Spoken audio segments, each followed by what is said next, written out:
Amén.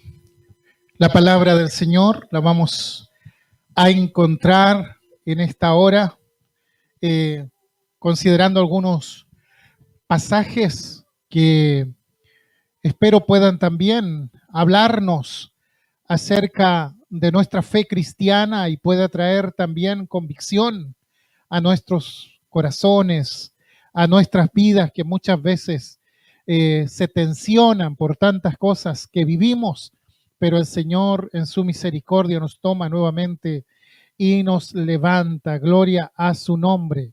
Nosotros, hermanos, estamos haciendo un énfasis concerniente a lo que como pueblo cristiano conmemoramos este mes de diciembre, que es la Navidad. Nosotros, la idea de la radio y de los pastores que estamos predicando y hablando acerca de esto no es llevarles a una celebración paganizada como realmente se ha convertido la Navidad en la sociedad en que vivimos, sino aprovechar la instancia para reflexionar, para considerar lo que significa verdaderamente la Navidad para nosotros como hijos de Dios, porque a veces uno escucha a personas cristianas que predican la palabra, que se han rebelado contra la Navidad. Y yo digo, no podemos ser tan severos. ¿Ah?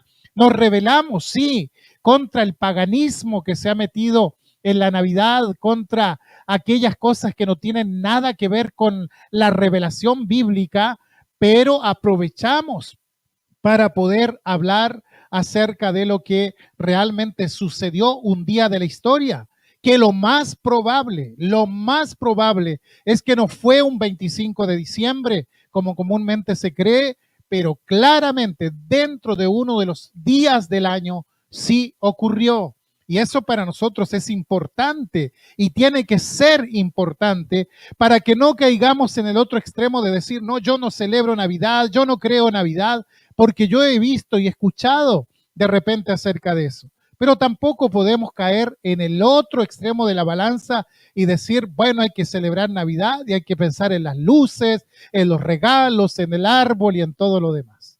Lo que yo quiero, hermanos, en esta hora es invitarles a que consideremos lo esencial, lo bíblico, lo que la Escritura allí nos presenta en lo concerniente al relato del nacimiento de Jesús y su posterior interpretación doctrinal que los apóstoles también, los santos escritores de la Biblia, consideraron referente a este hecho tan magnífico, tan poderoso, en el cual Dios tomó forma humana y vino a este mundo para reconciliarnos con él. Amén.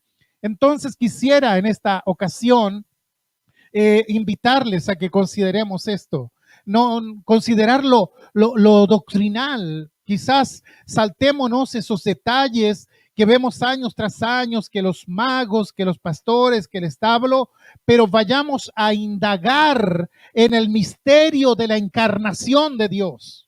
Eso tiene que conmovernos, eso tiene que impactarnos, tratar de responder a la pregunta: ¿qué es verdaderamente la Navidad bíblica?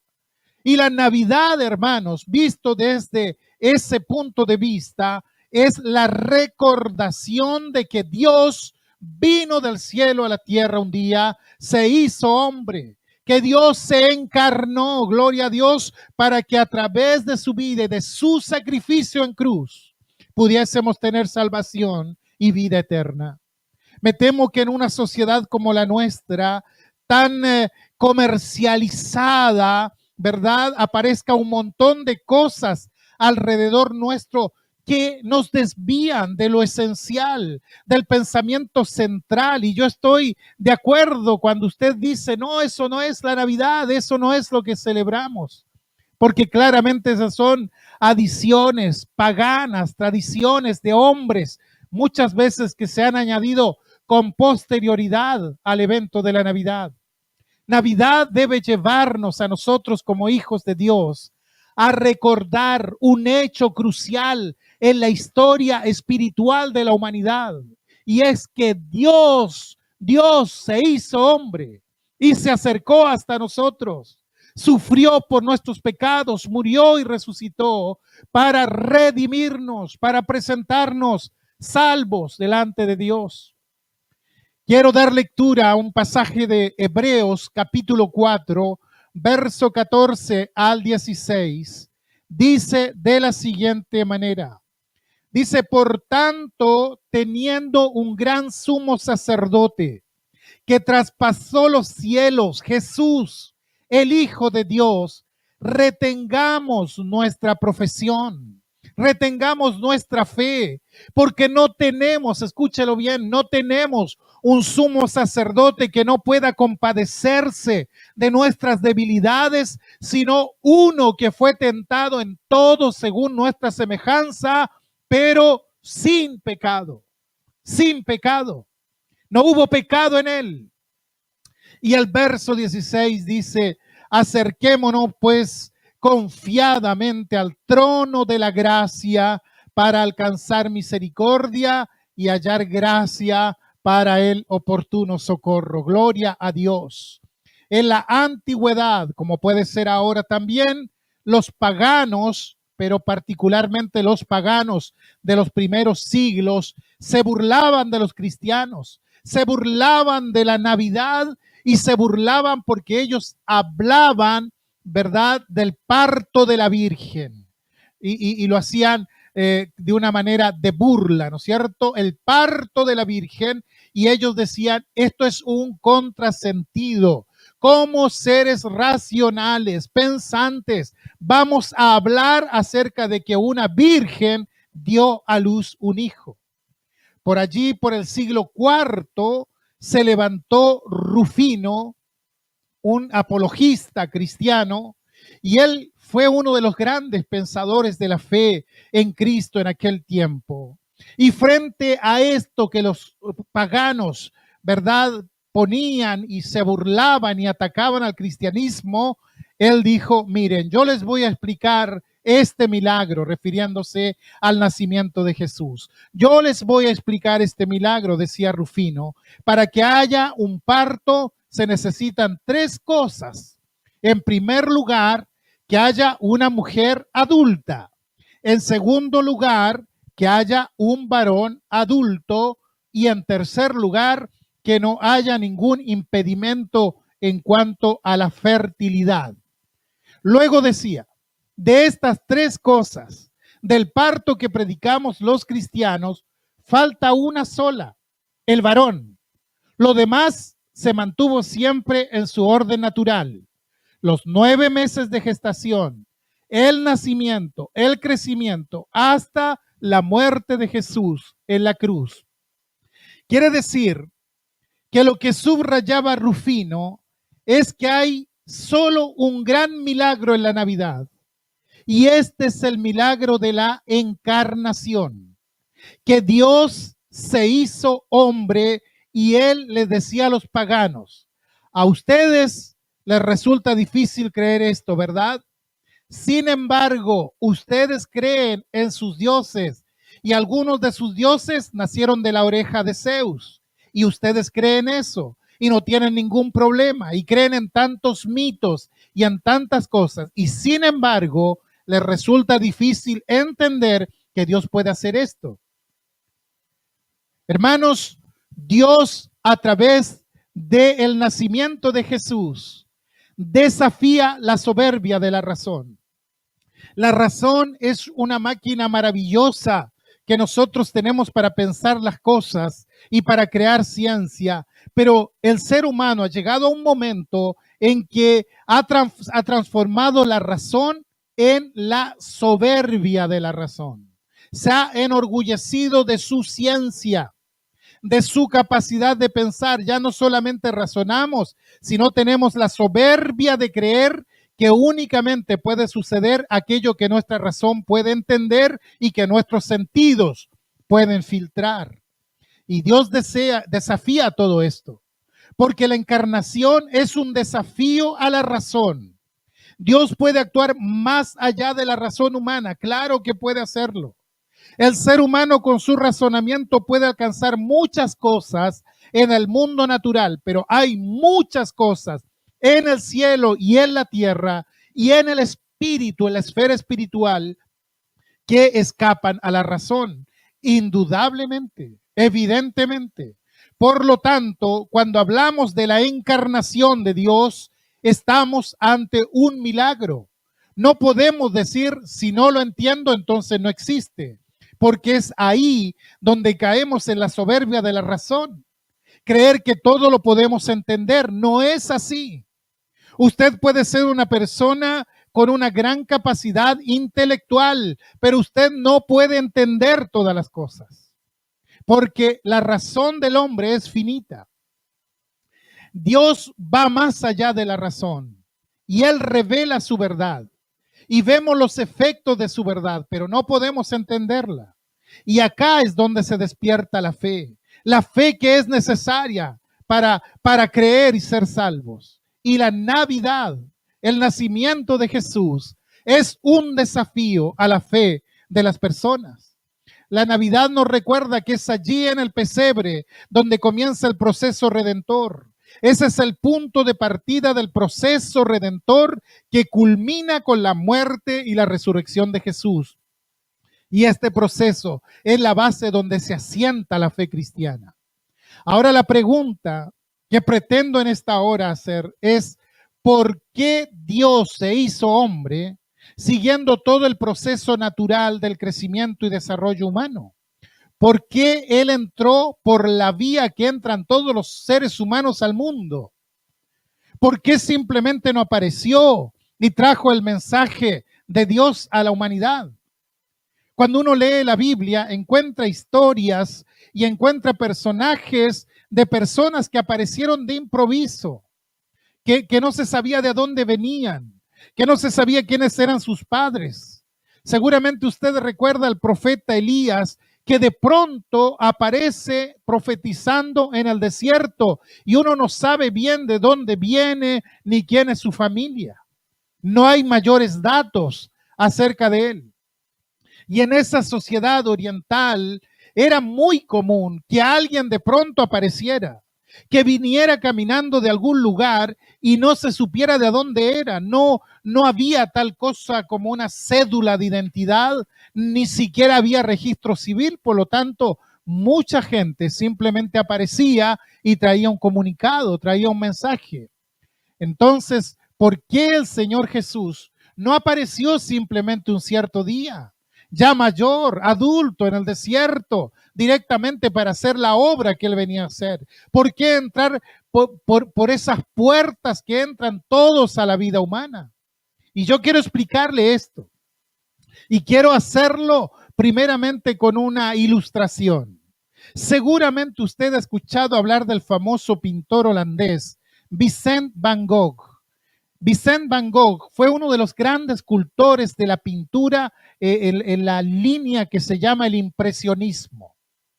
Y hay cosas de él que nosotros no sabemos, pero cuenta la historia que el padre de Van Gogh fue un pastor cristiano, un predicador, ¿no? No un pastor de ovejas, un pastor, un ministro del evangelio. Y siendo muy joven, Vincent se dedicó también al ministerio. Y en su práctica ministerial, la primera tarea que se le encargó fue establecer una misión en un pueblo de mineros, ya gente esforzada que trabajaba en las minas de carbón, extrayendo el carbón. Y en una de las cartas que le escribe a su hermano Teo, Vincent allí le escribe, dice su hermano que estaba, que le cuenta, ¿no es cierto, Vincent, que un día estaba leyendo el libro de Hechos de los Apóstoles y lee esa parte cuando el apóstol Pablo recibe una visión de noche de un varón de Macedonia que le decía, pasa a Macedonia y ayúdanos. Y sabes, le dice Vincent a su hermano en la carta, le dice, imaginé a este varón macedonio como un obrero de la mina, con facciones de dolor, de sufrimiento, de fatiga, sin ninguna expresión de belleza, pero con alma inmortal, ávida del alimento que no perece, que es la palabra de Dios. Ahora, ¿por qué él hace esta descripción? Porque claramente la gente con la cual estaba trabajando era así. La gente a la que le tenía que hablar, a la que le tenía que entregar el mensaje, esos mineros eran personas que vivían en pueblos grises, en casas grises, vivían de un trabajo que era inmensamente agotador. Entonces, ¿qué hizo Van Gogh para poder llegar a ellos con el mensaje de la palabra?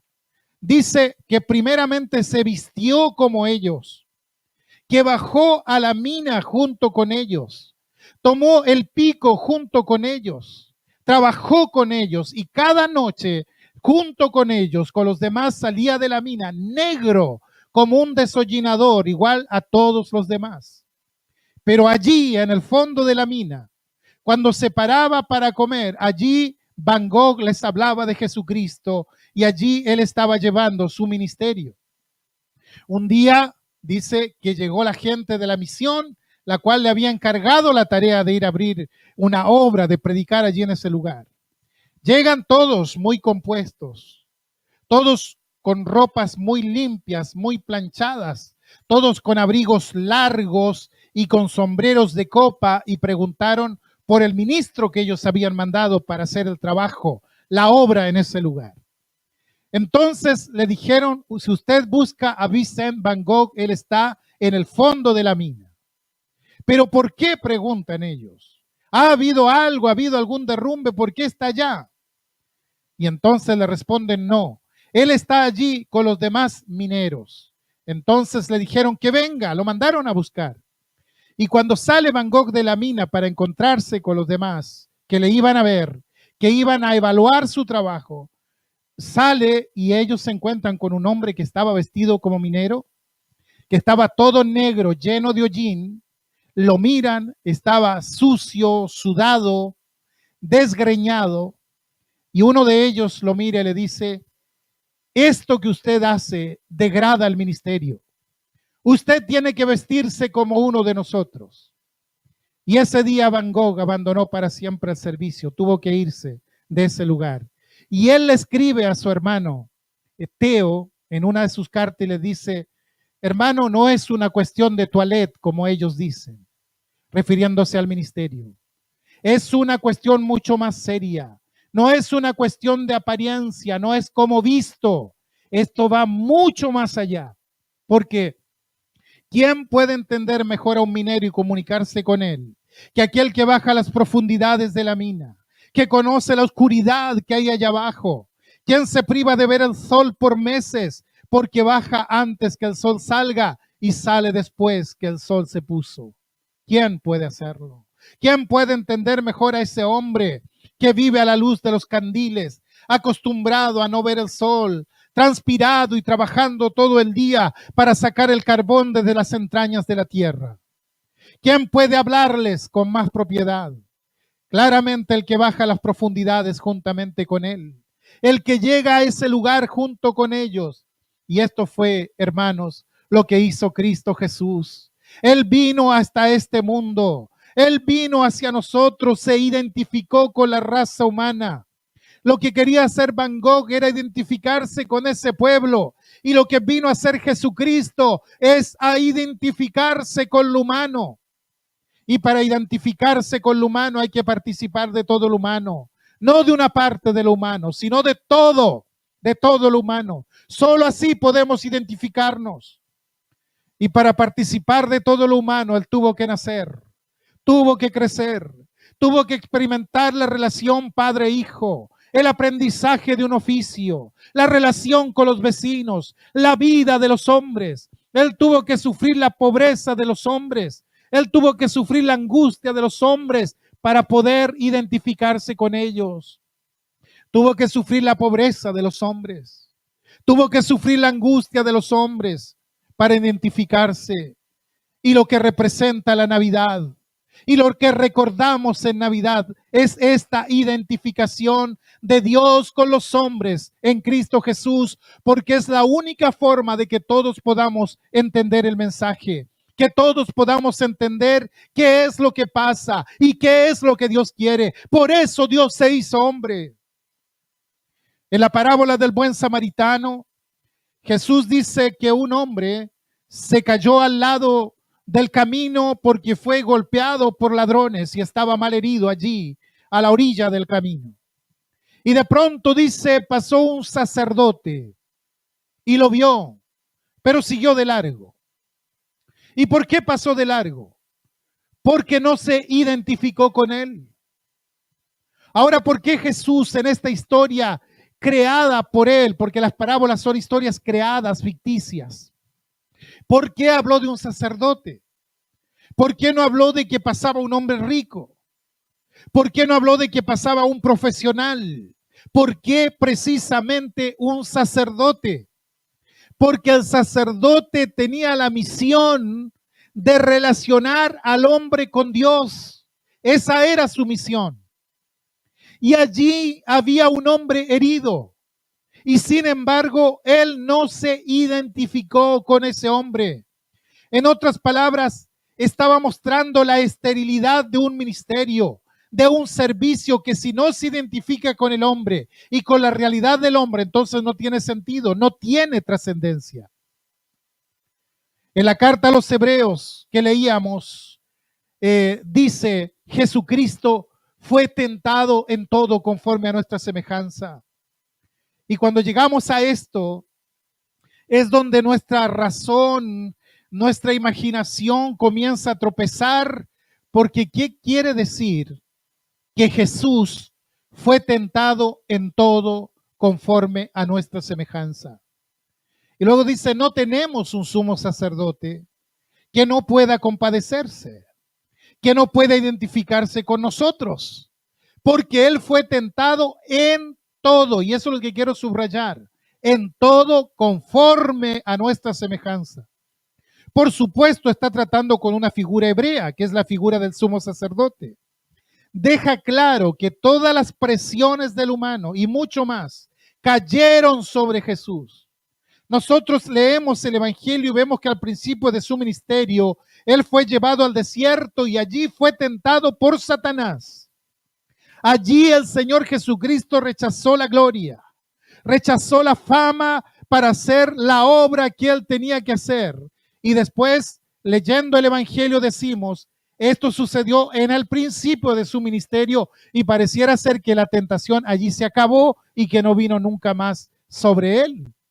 Pero Hebreos dice que el Señor Jesucristo fue tentado en todo conforme a nuestra semejanza. Fue tentado en todo. ¿Qué significa esto? ¿Fue tentado también por la soberbia? Claro que sí. ¿Fue tentado por la avaricia? Sí. ¿Fue tentado por la envidia? Sí.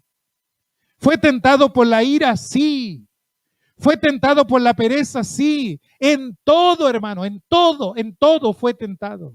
Y usted dirá, pastor, por favor no siga. Todo esto me descoloca. Yo no veo hacia Jesús. Pero Hebreos dice que Jesús fue tentado en todo. Y la palabra todo es una palabra terminante. Y Él puede compadecerse de nuestras debilidades. ¿Por qué? Porque Él fue tentado en todo. Y si quieres saberlo, a mí también me golpea esta palabra. A mí también me golpea esta palabra todo. Porque me habla de una tensión permanente de Jesucristo con la tentación. Y me está diciendo que a pesar de ser tentado en todo y de saber lo que son las presiones, Él se mantuvo firme y fue sin pecado, pero fue tentado absolutamente en todo. Fue tentado en todo, pero no pecó. Esa es la diferencia. ¿Puede entenderlo? Entonces permítame preguntarle a usted en esta hora, ¿cuál es la tentación que le acecha a usted? Porque cada uno tiene su talón de Aquiles. Cada uno tiene un área de su vida con la cual lucha. ¿Cuál es? Déjame decirte que esa tentación también la tuvo Jesús. No importa cuál sea tu tentación, esa tentación también la tuvo Jesús, porque justamente para ser lo que es identificarse contigo, con tu necesidad, Él también pasó eso. Y para poder comunicarse con nosotros, para poder dialogar con nosotros, Él tiene que pasar por lo mismo que pasamos nosotros. Es la única forma de entendernos. Por lo tanto, cuando yo soy tentado, cuando usted es tentado, cuando tenemos problemas, no tenemos un sumo sacerdote que no pueda compadecerse, así como al samaritano, que pasó el sumo sacerdote a su lado y no se compadeció de él. Nosotros tenemos un sumo sacerdote que se compadece con nosotros. Tenemos a un sacerdote que se relaciona con Dios, pero se identifica con nosotros. ¿Por qué? Porque fue tentado en todo conforme a nuestra semejanza. Y en Navidad celebramos eso, que Cristo se identificó con nosotros en todo. No nos quedemos solo en Noche de Paz, que es maravilloso cantarlo, pero no nos quedemos solamente allí. No nos quedemos solo en el pesebre y las luces y todo lo que pongamos. Avancemos un poco más allá. Tenemos un sumo sacerdote que puede compadecerse de nuestras debilidades porque fue tentado en todo conforme a nuestra semejanza. Y como fue tentado en todo conforme a nuestra semejanza, el apóstol Pablo escribe en la primera carta a los Corintios y dice, no nos va a dejar ser tentados más allá de lo que podamos resistir. Gloria a su nombre, porque Él sabe cuál es la resistencia que nosotros tenemos. Jesús conoció la presión máxima de la tentación. Él conoció la tentación de parte de Satanás, la tentación del pueblo que le quería ser rey, la tentación de los discípulos que le persuadieron para que no fuera a Jerusalén a morir en la cruz. Hermanos, amigos, Jesús fue tentado en todo conforme a nuestra semejanza. Y entonces la Escritura nos exhorta, acerquémonos pues confiadamente al trono de la gracia. Y yo me detengo un poquito en esta palabra. Nosotros hablamos del trono de Dios e inmediatamente nos viene a la mente un trono de juicio, un trono de castigo, un trono de juicio final, ¿verdad? Pero acá dice el trono de la gracia. ¿Será que Dios tiene dos tronos? No. Dios no tiene dos tronos, tiene uno solo. Para el que se revela, para aquel que rechaza la obra de Dios y el evangelio de Jesucristo. Ese trono es el trono del juicio. Pero para el que pone su fe en Jesús, para aquel que descansa en Cristo Jesús, ese trono, ese mismo trono, que para aquel es un trono de juicio, para él es un trono de la gracia. Mismo trono en que serán juzgados los impíos, es para nosotros los cristianos el trono de la gracia de Dios. Alábelo. Y aquí se nos dice que tenemos que acercarnos confiadamente al trono de la gracia de Dios. Ese trono que llena de pavor a quienes no tienen fe es el trono de la gracia para el cristiano, porque allí está sentado el Señor, su Salvador, y Él nos conoce nuestras tensiones, conoce nuestras necesidades y nos comprende. El Señor se identificó con nosotros. Él es el Señor que suple todo lo que nos falta conforme a sus riquezas en gloria. Alabado sea el nombre de Jesús. Él nos conoce a nosotros. Él conoce nuestras tensiones. Él conoce nuestras necesidades. Él conoce nuestras flaquezas. Nos comprende y nos comprende. Él es el Señor que suple todo lo que falta conforme a su gracia, a sus misericordias. Dios nos garantiza la misericordia a través de Cristo y el oportuno socorro. No vaciemos la Navidad de contenido. No hagamos de la Navidad un pan dulce, una canasta, un arbolito, ni siquiera un pesebre, ni un viejo pascuero. Como cristianos, entremos al misterio que vamos a celebrar. Nos estamos acercando a la celebración del misterio de un Dios que se hace hombre y se acerca para ser tentado en todo a fin de comprendernos. Y cada vez que me acerco a Dios, y cada vez que usted se acerca a Dios y abre su corazón, usted sabe que allí hay alguien que le puede entender, que allí hay alguien que le puede comprender. Gloria al nombre de Jesús. ¿Por qué? Porque Él se identificó contigo. Porque Él se identificó conmigo, se identificó con nosotros, porque vivió nuestra vida, porque sufrió nuestro sufrimiento. Ese Cristo es el Cristo al que adoramos en este día. Ese es el Cristo que recordamos, el Cristo misericordioso que cada día comprende lo que hay en el fondo de nuestro corazón. Por tanto, acerquémonos confiadamente al trono de la gracia de Dios, porque desde allí es donde viene el oportuno socorro a nuestras necesidades y a nuestras tentaciones. Demos gracias a Dios por su misericordia y por su amor para con todos nosotros.